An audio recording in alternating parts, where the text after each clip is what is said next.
Welcome to Angan's Beneath the Canopy series. My name is Shachi Fene. And this is Barka Patel. And today in conversation, we welcome Rajiv Menon, the founder of Rajiv Menon Contemporary.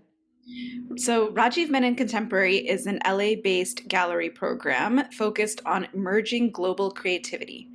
Rajiv himself earned his PhD from New York University, where he studied global media and visual culture, with additional coursework from the Sotheby's Institute. He's an avid collector of South Asian art, and he's made it his mission to expand the art collecting audience within diasporic communities and to promote new emerging voices in this space. Welcome, Rajiv. We're so thrilled to have you join us for this conversation. Thank you so much for having me.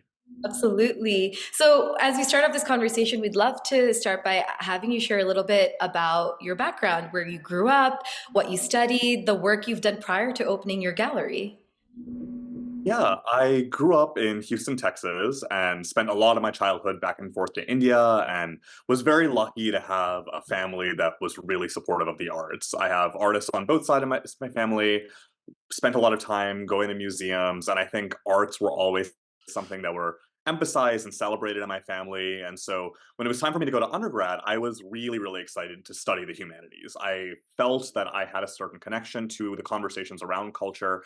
And my undergrad major was in English, but my focus was broadly cultural studies. So everything from film, television. I took some coursework in art history. I had a great South Asian art professor named Suzanne Francoeur who really trained me in a lot of the approaches towards the pre-modern and thinking about South Asian art in that way.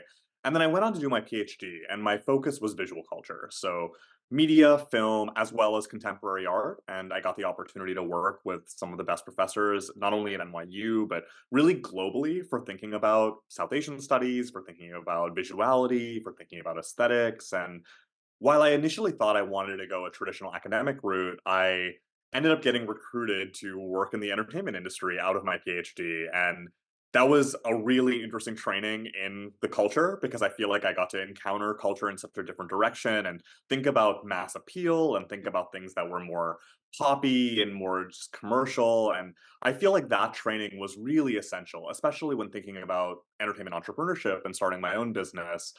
And then last year, after about a decade working in entertainment, I decided to take the plunge and finally open my own gallery and focus on my real passion, which is contemporary art. Mm, mm, mm. Yeah, it's such an interesting journey. And I know that collecting art for a long time has been kind of a passion of yours. How did that get started for you? And where did this interest stem from in the first place? It's funny because no one really teaches you how to start collecting art, even if you get the best art history education possible. In terms of starting your own collection, the world of academia and the world of collecting are often kept quite separate.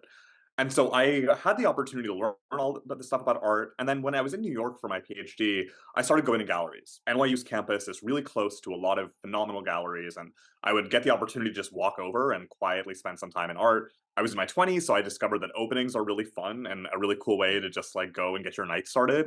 And through all of that, I ended up getting a pretty good on the ground education in art. And then finally, started getting the courage to ask questions because I think that's the hardest part. These are often not inviting environments, and it can be very embarrassing, or you can feel very shy to be like, "Hey, how much is that?" But finally, I started talking to directors at galleries. There were a few pieces of work and a few artists that I immediately just felt something above and beyond just an academic interest in. It was really something that I was like, "Wow, I would love to live with this. I could wake up and look at this every single day." And then finally, about 5 years ago, I started to really take it seriously. My career was in a place where I could actually start to invest a bit in art. Mhm. And I really wanted to focus on supporting my peers, young South Asian artists who I really believed were going to move the culture, but maybe were just at the beginning. And after a few years of that, I saw that those artists were really doing well. I began to really trust my eye, not only in terms of aesthetically appraising something, but also seeing when an artist and when a piece of art is in a larger cultural conversation. And that ends up being really a good indicator of their career longevity and really that they're contributing to something greater than just what they're putting forward. And after, a few years when I got a pretty respectable art collection, I was like, this isn't enough. I need to take it even further. I need to start helping other people make these types of cultural investments and bring art into their home and support the people that I believe are going to change the culture, which I can't do alone, which is a total collective effort. And so when I launched the gallery, the first exhibition was really focused on the landscape of young, emerging South Asian voices in the diaspora that I felt were moving the conversation. And there were some that I wish I could have included, and it's not by any means all encompassing, but I was really excited to bring people in who I had been supporting from early stages in their career and to get to see how far they've come and how far they're continuing to go. And I really strive to make the gallery a space where people can feel comfortable asking questions about how to start collecting, because I know that's the first step. And just creating a space that feels non intimidating, to feel a space where people can, say what's on their mind and not feel like they're going to commit some horrible faux pas. I was very cognizant of the way that young South Asian people haven't had the opportunity to receive this education and are sort of going into the art world blind. And I wanted to help facilitate that interaction and that movement. It's really interesting. That makes me want to, this is such a great response to what we asked. And I'm curious to take you back a little bit into your 20s again. And I'm curious to know two things. One is, who went, as you were studying, that was NYU. Well, when you were going to all these galleries, you were at NYU, is that correct? Okay, so when you're going to these, did a lot of your professors and the things you were learning in class inform your way of looking at a lot of this art? And were you getting support from these, so like let's say mentors or professors that you were in touch with, like on how to go and approach and learn how to ask these questions? Because sometimes, like even the question, you don't even know what questions to ask. So how did you start even asking these questions? Is my curiosity. I will say, and I think in my experience, this is still quite true, the academic world of art and the commercial world of art are quite separate. There are points where they intersect. There's some professors who engage with it, but for me, the academic immersing in the art world was quite separate from the commercial one. And even still now with some of my professors, we have conversations about how to bridge that. So Gayatri Gopinath, for example, who is one of my top academic mentors, came and gave a talk with me at the gallery. And that was really an opportunity to bring her into that space. But I felt that I sort of went on two separate journeys that kind of intersected at different points. So, for example, Gayatri, who really was essential to my education in contemporary art because that's what she was working on when I was working with her. It was really hard to get into her class. She's such a popular professor. There was always a wait list. I was, in a different department. And I really wanted to take her class. And I had been really immersing myself in art at this point. So I remember I got the chance to meet her and we just got talking art. And it really showed her that I was someone that she wanted to advocate for and to help me get into her own course and all of that. Mhm. And then we sort of started working together from that point on. And we were both interested in separate artists, but there were a few that we were both sort of interested in. So she was at the time writing really a lot about Chitra Ganesh and Shazia Sikandar and Pushpamala N, who are all artists that I was really interested in. And I think art wasn't my main academic medium. It really was literature, film, visual pop culture. And Mhm. so through that education, I think I really learned a lot more of the language for how one talks about art critically, how to talk about them, painterly methods, how to talk about image versus composition, and I talk about all these different components that go into the creation of art, which was related but different than the sort of literary cinematic training I had received up until that point. Well, then that leads me to, and I'm glad you mentioned Gayatri Gopinath. I remember that being a part of your first exhibition, her talk. Who are some other, I guess, mentors or people that have inspired you to pave this path forward? I mean, I feel like what you're doing, what we feel like is what you're doing is very unique, but I'm sure there have been people that we might not be aware of that have been in the space prior to you now, kind of building this bridge is what it seems like between two different communities, but we're all part of the same community in a way. So we're curious to hear about that as well. In the diaspora, there have been multiple galleries that have taken on South Asian art. So Icon Gallery in New York is one of the most well known for presenting artists from the subcontinent in the US, and they remain kind of the stalwart of that space. But broadly, because I've gotten to spend a lot of time in India in the last 10 years and was effectively splitting my time before the pandemic, the gallerists there, I think, really served as mentors for how to present Indian art to a global audience because I think they're free of a lot of the diasporic angst that frames the way we think about culture within the US. And I think that really was very liberating to think about how I can talk about art without having to bog it into a very specific framework of identity and representation. So I continue to be just in awe of galleries I encounter in India. There are gallerists like Priyanka and Pratik Raja, who are based in Calcutta, and an experimenter gallery that I think are really paving the way for cutting edge, groundbreaking, really, really insightful art. And they've consistently been people that I've looked towards. Varies behind Zaveri Contemporary, similarly, are really navigating India's entry into a global art space and really thinking about how Indian art can enter conversations with other regional art forms and to really create like a proper global conversation. And I think, especially this most recent trip I took to India, where I was really actively looking to spend time with gallerists, to talk to them about their own practice, to get advice, to get mentorship. I was more and more looking towards India itself as an opportunity for leadership and mentorship. Right. Interesting. Yeah, like brings up another question that we had, which is, and you've touched on this a little bit, but you know, what do you see now as the purpose of the work you're doing as a curator, as a gallerist, working in the diaspora, but like you said, traveling back and forth to the subcontinent as well? Yeah, what's the purpose of the work now? Yeah, there's a two-pronged goal. The first goal is to bring South Asian art to the wider art landscape of the US. The US art collector, the US art curator, now is thinking more globally. There have been way more conversations about sub-Saharan Africa, there have been conversations about East Asia and Latin America, but South Asia gets left out of this conversation for a lot of reasons. There are structural reasons in terms of customs, in terms of, access, and all these other issues that have made it difficult for South Asian art to be presented in a cohesive regional way in the US. The other goal is to bring South Asian people in the US to the contemporary art world, to make them more comfortable collecting, to make them more comfortable engaging with art, and to realize that art is a really important part of the overall culture building project we're all engaged in. I don't feel like I have to prove the value of art. It's an essential part of the human experience. It's been part of human experience like throughout history. It's timeless. The role of visual art in building a culture is not something that I feel like I need to have to prove. It's just about bringing people who maybe aren't participating in that conversation into something that's already happening. And so I really, especially with the South Asian diaspora, want to show the value behind collecting art, behind engaging with art, and how that enriches all of us. We're all contributing and investing to a common sense of culture. And I know, based on the conversations that I've been having and happening in public discourse over the last decade, this is a really important goal to South Asian people. We're always talking about representation. We're always talking about the way that we're seen in media and seen in the public.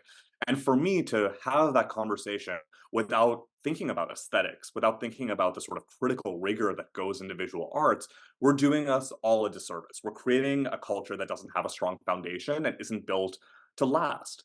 I live in LA. I'm surrounded by brilliant talent in film and television who are really making waves. But without a strong cultural foundation of what diasporic art or South Asian art looks like above and beyond a few mediums like film and television, we can't guarantee that in a generation we'll have a legacy to look towards. Because if we're looking specifically not only at film and TV, but also digital media, these are mediums that are meant to be kind of ephemeral. They're not meant to last, they're meant to be of the moment. And I really want to be invested in building a cultural legacy, and I see the visual arts as being essential to that. So there's a much, much larger cultural project here that I want to take on, and I really want to get South Asian people excited in investing in longevity and in our cultural future. Yeah, I'd love to, Marga, if you don't mind, like just kind of ask a follow-up question to that because I really love kind of what you're saying. To paraphrase in my own words, that it's about bringing the art to the people and the people to the art and kind of meeting them together. And when it comes to collecting visual art, I think I guess my question to you is that something that anyone can kind of engage in? Because I think that when it comes to collecting, it often has the reputation that, oh, this is a pastime for kind of the ultra wealthy, or people who have just had it passed down for generations. And so for, South Asians who are coming, who might have an interest in this, but, haven't had that in their family, or, what's their entry point? Is that something that they can still engage in? I try to bring people to multiple access points for how they can start collecting. So, for example, paintings are priced a little bit higher, but you can often get a sketch or a work on paper by an artist at significantly lower prices. And that was an entry point for me to start collecting. These can be as much as a few $100s. And you can say you have an original artwork by someone who might be on this phenomenal career trajectory. You can get prints, which are often printed in limited editions and still have that kind of collectible value as well. The other thing, and a specific reason why I want to engage very heavily with the South Asian community, among many, we love to talk about how we're a high net worth earning group. We love to lean on that model minority myth and bring that up. And even while contesting the sort of politics and structure that have shaped that reality for us in the US, we still bring it up. I've seen so many startup pitch decks that frame the South Asian community in this way.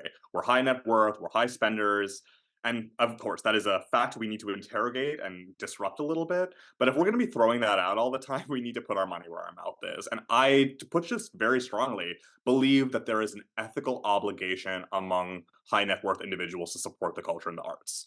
It is a model of patronage that has existed in culture for so long. It's existed in our culture, in South Asian culture, for so long. If you look at the development of temples, of the development of early art in Hindu and Islamic tradition, patronage is absolutely essential for the cultural legacy that we value so much. And if we so want to frame our presence in the US around success and around our high net worth value here, we have to take that even further and ensure that we're supporting the artists who build a culture and build the kind of presence that we want to be proud of. So I, without bullying people, I do want to sort of like really push them to think about how their resources can be used collectively to build a culture while also being a sense of investment. I very strongly believe in the investment power of art. I've seen this myself. I've seen the ways that, value accumulates, and I've seen the way that cultural value accumulates. So Mm. I as a person really struggle to frame art in terms of commodity, and I'll tend to push that back as much as possible. But I do think the relationship between high net worth individuals, people with resources, and the role of patronage is something that needs to be openly discussed within our culture. Mm. I think Shachi and I are gonna take a page from your book, and we're gonna use some of this language because we totally agree with you. We think that Shachi, correct me if I'm wrong. I'm gonna speak for both of us that yeah, when we're thinking about as we continue to build and expand Anga, and we are calling it a South Asian Center for Art and Thought. It's like, where are the people who have the financial resources, and yeah, what kind of systems have we been able to benefit from, and then how do we give back to our own communities, but also to other communities as well. We're also thinking a little bit wider beyond just Indians supporting Indians, but how do we like support this whole idea of what is South Asia, which leads me into asking you this question that's coming up in me, which is that um, I know a lot of the inspiration you get is from India, and of course, you being from there, your family's from there and has history there and lineage. How do you expand your vision for South Asian contempt, like for the idea of what is South Asian? I know you spent time in India. Do you also then spend time in other parts of South Asia to find these artists, which we'll get more into in a little bit of our segment, but I'm curious to know about kind of how you're spending time doing those types of things. India tends to be sort of the natural organic focus because that's where I have the most access to. It's the place I know the best, where I can navigate. So there's a kind of practical reason there. And on top of that, in addition to my academic background, in addition to the fact that I am of Indian heritage, my life is kind of split between India and the US. So there's like a very straightforward, practical reason for why I want to bridge India and the US in the gallery.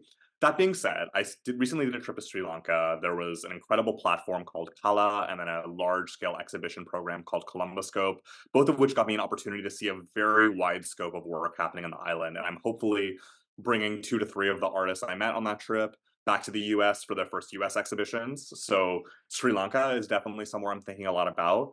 I'm not able to easily travel to Pakistan for reasons related to visas and immigration, etc. But I've been for the last week doing early morning studio visits with artists based in Pakistan and getting a sense of what's happening there. Virtual studio visits aren't ideal, but in a world that has geopolitical restrictions on movement, it is sort of the best option. So I am increasingly deepening my relationship to artists in Pakistan. My next exhibition in May will have quite a few from Pakistan. The first one was quite India heavy.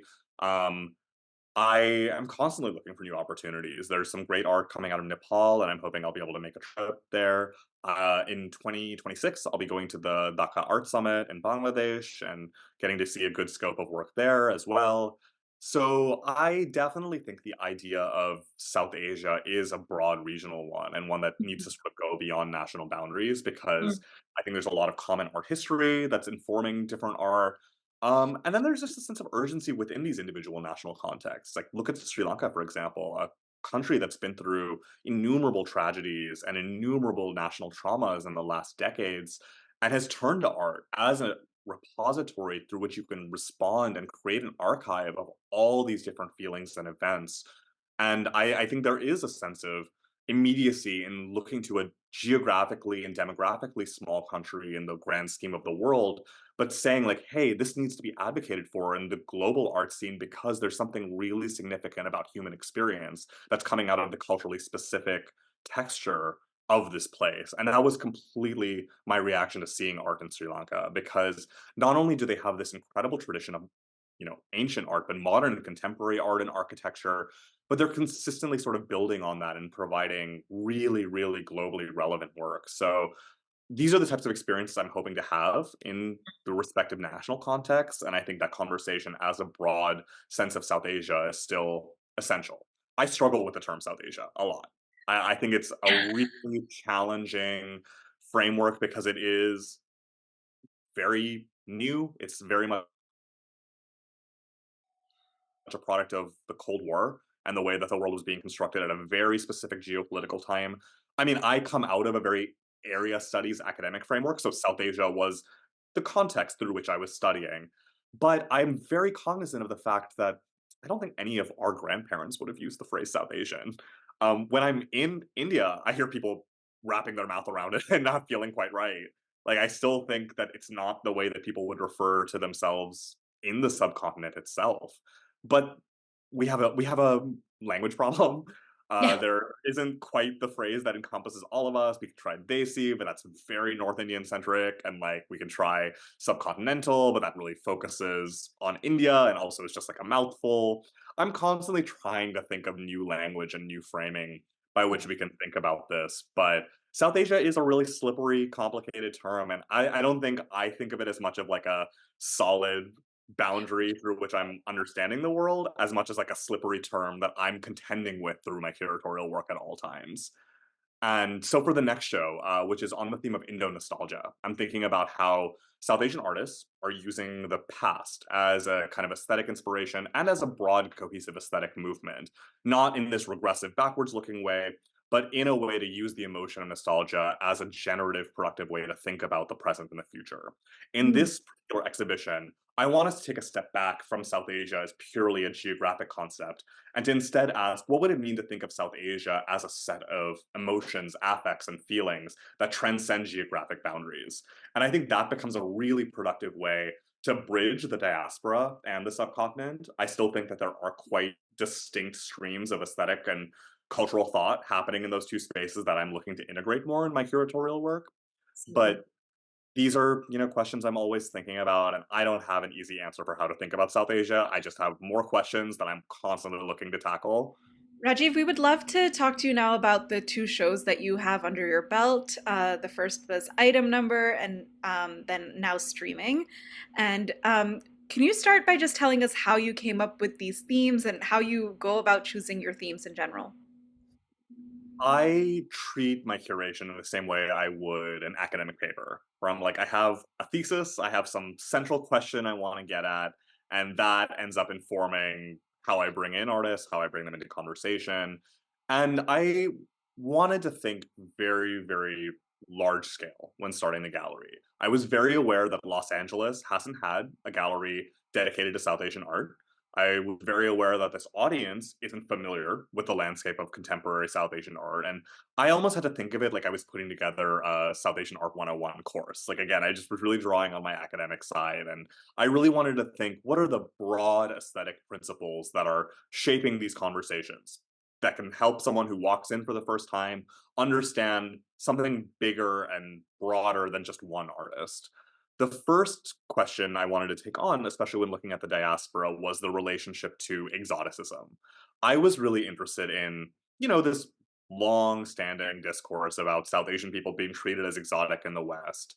And I wanted to flip that a little bit and ask, is there a way that we can take that back and transform ideas of the exotic not into something objectifying and marginalizing, but into something empowering and into something challenging, but also self expressive? I was again thinking a lot about a lot of writing I had encountered in queer theory that really looked at how something very pejorative and negative can be reappropriated and transformed into something really powerful. Basha Chakrabarti, who was one of the artists featured in the show, talked about this quite a bit in relation to her own work, which depicts herself nude, which is very, very sort of bold and in your face, and at first glance might seem objectifying and exoticizing, but for her is all about fostering a sense of discomfort in the viewer and making them understand their own relationship in that power dynamic, and to say that see themselves as a source of exotification as opposed to just sort of a recipient of exoticizing images. And so I really wanted to start there. I was like, this is such a great sort of broad question to pose to South Asian artists in the West, who often are treated as these exotic novelties within the global art space, and give them an opportunity to enter a conversation with each other and show that this common critical concern can look so many different ways. There are a myriad different approaches that can be found within that gallery space. And that's why the group show format is so important to me, because I want to bring in multiple artists in conversation and show that this is above and beyond one person. This is a cohesive cultural movement that's emerging from South Asia and its diaspora. So that was the sort of thinking behind the first show, and I think it really came together in a beautiful way to not only introduce this audience to some of the most exciting voices in the diaspora, but also the common critical concerns that bind them. For the second show, I wanted to think a lot about how to introduce young artists who are based in South Asia to Los Angeles, because that opportunity rarely comes up. Mostly for a South Asian artist based in the subcontinent to show in the US, they have to have kind of a big break. They're usually given a solo show. Often this doesn't happen until they're mid career. But as we know, India is one of the youngest countries on earth. And if we're not paying attention to young emerging voices, we're losing a lot of very valuable insight coming from one of the most populous places on planet Earth. So I wanted to think about the framework through which we could understand how these voices are entering a global conversation. I wanted to show that artists in India and Pakistan, especially, aren't just regional artists who are speaking to their own audience in the subcontinent, but are artists who are engaging with a much bigger global conversation. And so I wanted to focus on motifs of streams: the natural world, literal streams, oceanic trade, pop culture, media. I wanted to play with that idea of streaming, which is so prevalent in LA, obviously being the entertainment hub, and show that the stream, whether it's, natural motifs about the environment, whether it's about depictions of film and cinematic language, whether it's depictions of like phones and how we use those. These are all ways that show that the regional and the global are not in opposition, they're actually deeply integrated. It's impossible to separate these two concepts. And for us to talk about artists from India is also to have a conversation about global artists. And so that was kind of the thinking about that. I really, again, wanted to start with the broad landscape of what's going on, especially in India, but also help educate the audience to reframe the way that they're thinking about that in the first place. This is all so exciting. I love hearing about the process of how things are being developed. And, like, it's really fascinating to hear you speak about, like, I don't know, it's like you are a beautiful storyteller in so many ways. And it's like how you kind of create these oppositional ideas almost, or what seem oppositional, and really just like bridge them beautifully. And it starts to make a lot of good sense. And then with that, we were curious to know, what comes first? Is it the theme or the artists, or does the theme start forming for you as you start seeing these artists come across? So really, like, how do you choose an artist for the show you're about to present? And also, how do artists come onto your radar? If there is an emerging artist listening at this moment, how do they come onto your radar? How do you go about choosing them for your shows? Yeah, and I'll just because of what you said, I'll just add a little addendum to that too. It's just, I'm assuming that, when you have a theme in mind and then you're going and you're looking at artwork that exists already, but is there ever a process of, the artist knows that this is going to be a forthcoming theme and they're creating work for a particular theme that's upcoming? It's a mix of both. The last show, now streaming, had quite a bit of original work. I had quite a bit of time to inform them. Item Number did as well. So often I'll go into a studio. I try to just schedule as many studio visits as I can with artists I haven't met yet and see what they're working on. And sometimes it's like, hey, this particular work would be great for this. And sometimes it's like, hey, this is the theme I'm working on. Would you be interested in creating something for it? Hmm. And so it's definitely a mix of both. In terms of process and the relationship between theme and art, I am admittedly a little chaotic, and I sort of just like do it all at once. I'm both thinking about the theme, I'm letting an artist inspire me more. I have a sense of who I want to work with, and then it all sort of mixes together and somehow like coalesces into a larger exhibition. But I tend to have a few names in mind. When I was starting Item Number, Basha Chakrabarti was absolutely essential to what I was thinking. And she's so academic in her approach to her practice. And I think our conversations really did help shape a lot of what I wanted to do. She was also incredibly encouraging of me starting the gallery in the first place. So I think I'll always really associate her and Anushka Mirchandani, artists that I worked with really closely who just not only gave me intellectual inspiration, but really were just phenomenal friends and gave me really strong support when I was taking on something really new and scary. Hmm. So they were definitely a big part of that. And then with the second one, again, it was kind of a parallel path. Like, I think I sent a very different version of the note for the show to the first few artists who signed on. It was a lot more focused on just the motif, and I don't think I was thinking as much about the sort of cultural politics of Indian artists in the West. And I think after spending more time thinking about it, it evolved and changed and became something a little bit more pointed as we saw with the exhibition. Hmm. Cool. Yeah. We're both just like processing this. Yeah. You know, and then I guess with that, I'm curious.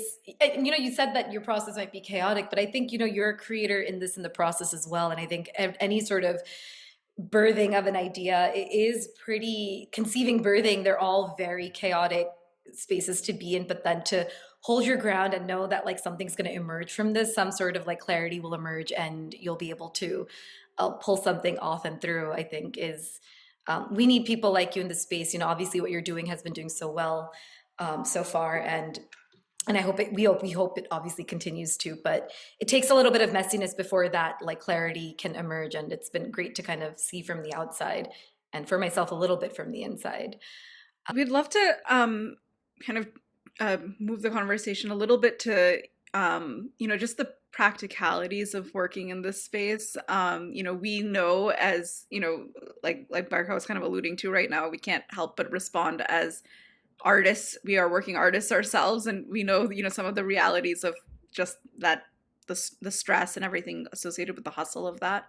So we'd love to speak to you about some of the realities of doing the type of work that you're doing. I think we know that you're doing a number of shows or planning a number of shows throughout the year.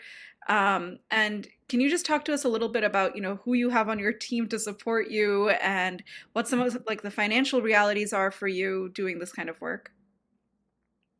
So right now, I pretty lean. I've very lucky. I come from an entrepreneurial family. My parents have been able to give me so much support and guidance with this because this is what they've been doing for so long, and I think they've always been very encouraging me starting my own business. I just brought on a project manager, which is helping considerably. Because at the end of the day, this is a full functioning business, and there is so much operational stress that comes with it. I closed a show last week and almost immediately had to sort of deal with the operational aftermath of that in terms of, you know, getting all the work to its owners, about getting all the invoicing done. And I think that's really part of the reality and part of the, challenge because I can do the curation piece of it. I can do the sort of cultural and critical and creative aspect, but I'm really having to learn as I go with a lot of other elements of it. And that is the nature of starting a new business in general. It's coming together little by little, and we've had some, breakthroughs. I think having the operational support has been really great. But all of this together is still a learning journey for everyone involved. And I think ultimately, this is a phenomenal way to get people seeing art, to showcase the artist. But I want to get these artists paid too. I want Yeah. them to be paying their bills, living a fully realized life of an artist, to be able to dedicate themselves to a practice. And for that, I have to grow as a business person as well to make sure that they have all the support and resources that they need to thrive and to build the type of career that I want to see them have. Mm. So I think while one piece of this whole puzzle might come a little bit more naturally to me, especially the curation side, because I feel like I've been training it for so long, I really have to invest in my own time on the other piece of it as well and make sure that I'm doing right by all the artists logistically, financially, operationally. Absolutely. This kind of makes me think about, and I don't know too much. Obviously, Shachi and I coming from lineage of dance, and a lot of dance has had patronage. And you mentioned a little bit briefly earlier in our conversation about, our culture comes, and a lot of our cultural practices around the arts come from patronage. It's interesting. Have you, in your practice of kind of like, you are sort of a patron of the art, but you're like the bridge, right? Like there's the artist, the patrons, and you're really just bringing all of them together in one place. It's just coming very organically to me. Like, have you, as in your studies, found any sort of stories around patronage or looked into like kind of how patronage worked back then? Like, was it as organic as, I mean, nowadays it seems like we have to plan these things and there's so many planning variables around it. Whereas back in the day, there probably wasn't so much thinking about planning how these things need to be done and all these like different operational elements. But I'm just curious to know, like in your study or as you're reading and thinking about patronage, which I'm sure you are, historically, have you seen anything and have you pulled from that as inspiration?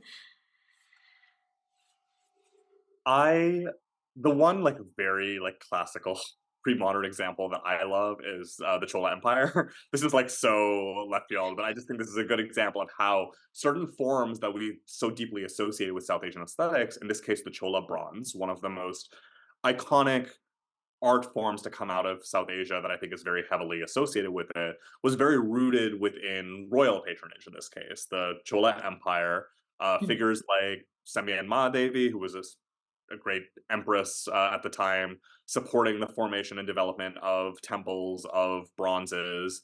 They were very closely related to devotional practice at the time, but I don't even think we have to go back that far. So I even Right. think like the 20th century onwards, when you see this incredible practice of modern and contemporary art emerging out of India, it was based upon the support of galleries, of art collecting families. And now when you go to India, there's this incredible arts ecosystem that already exists. It's so much more well developed. There's so many phenomenal galleries, and they have collector bases who are just invested in the idea of not only bringing art into their home, but in supporting artists. And that's very specifically in South Asia. And I think we need to think a little bit about what factors in the diasporic condition have taken us away from this. And I'm primarily a humanist in training, but I actually did quite a bit of social science research as well, also rooted within the diaspora and really thinking about how, our culture forms, how it develops, not just through art and through film and television, but through, just social interplay.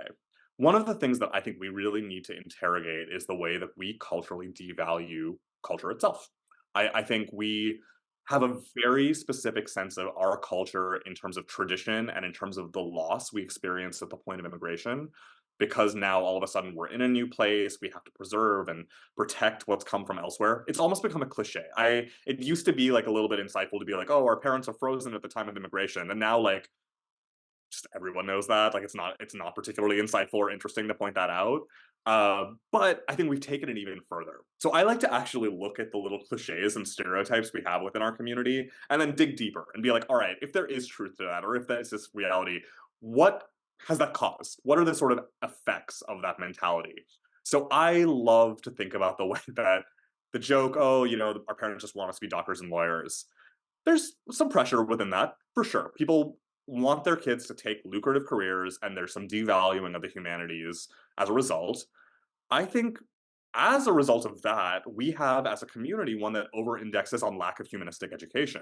I know multiple Indian American people who have not taken a humanities class since their AP literature class in high school. I know more that maybe haven't even read in the same way.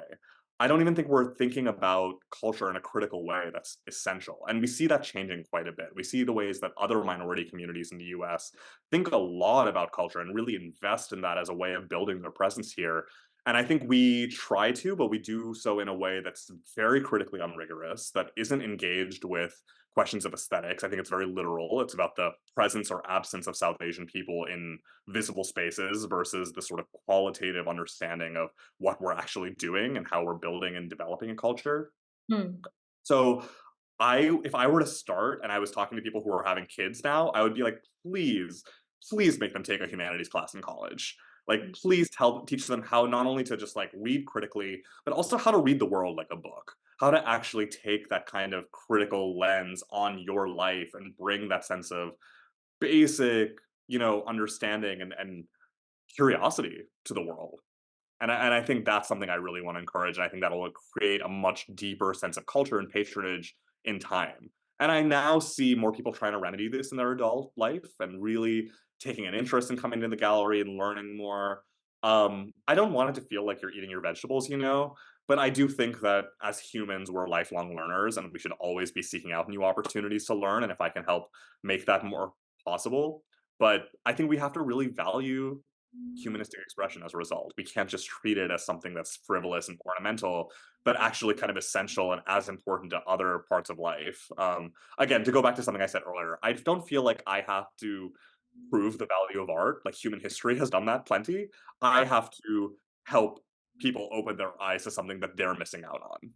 Absolutely. And for those who haven't been to your gallery yet and you're listening, I've noticed Rajiv do this, and I told him this on a call outside of this recently, that he takes a lot of that. I really appreciate that he takes a lot of time with every person who walks into his gallery, and whether it's an older auntie, uncle, or like someone really young who might not be ready to buy the art, or just someone who's just walking through the space to like peruse, he really takes his time and like explains everything from the theme to the artist. And if he sees, I watched this happen like even during his opening of the first show, like if someone's standing at an art piece, he'll give them a moment and then walk over and then, like, let me know if you have any questions, and then we'll start a conversation. And you spend good time. I feel like that's the humanity part of it. And I told you that, like, please don't ever change that. And, it might be really exhausting with all the work that you're doing, but, I think it's such a lovely approach, and it really brings people in the way you're trying to do. And I think Totally. yeah. Yeah, and just to add something that I just thought of based on what I was saying, I think so often we frame our lack of representation or our lack of being able to identify with as something that's been done to us. We're like, we have been marginalized. We haven't had the same opportunities. And I got to push back on that a little.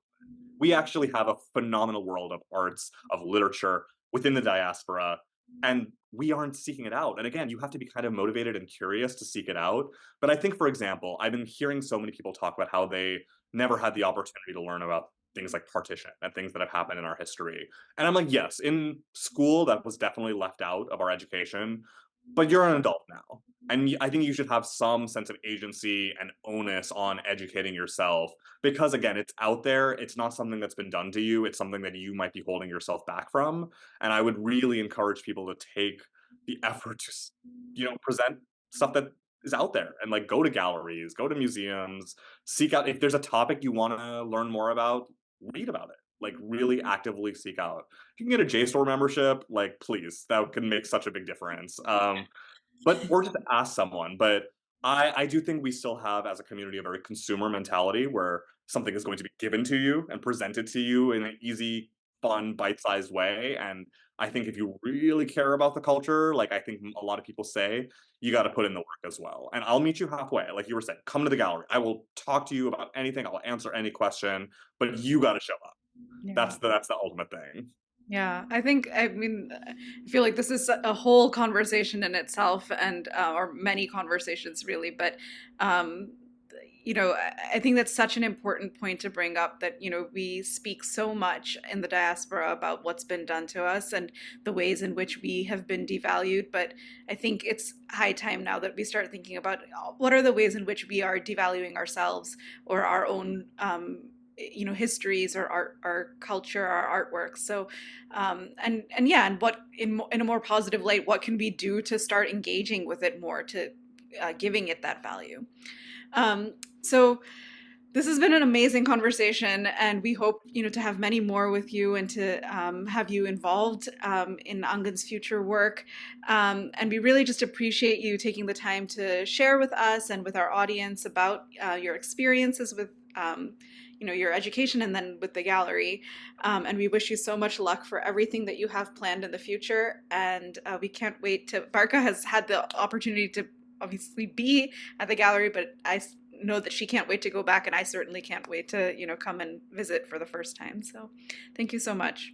Thank you both so much for having me and asking such thoughtful, incisive questions and creating a platform like this. I'm more than happy to do this again. So thank you. Thank you. So thank you, Rajiv.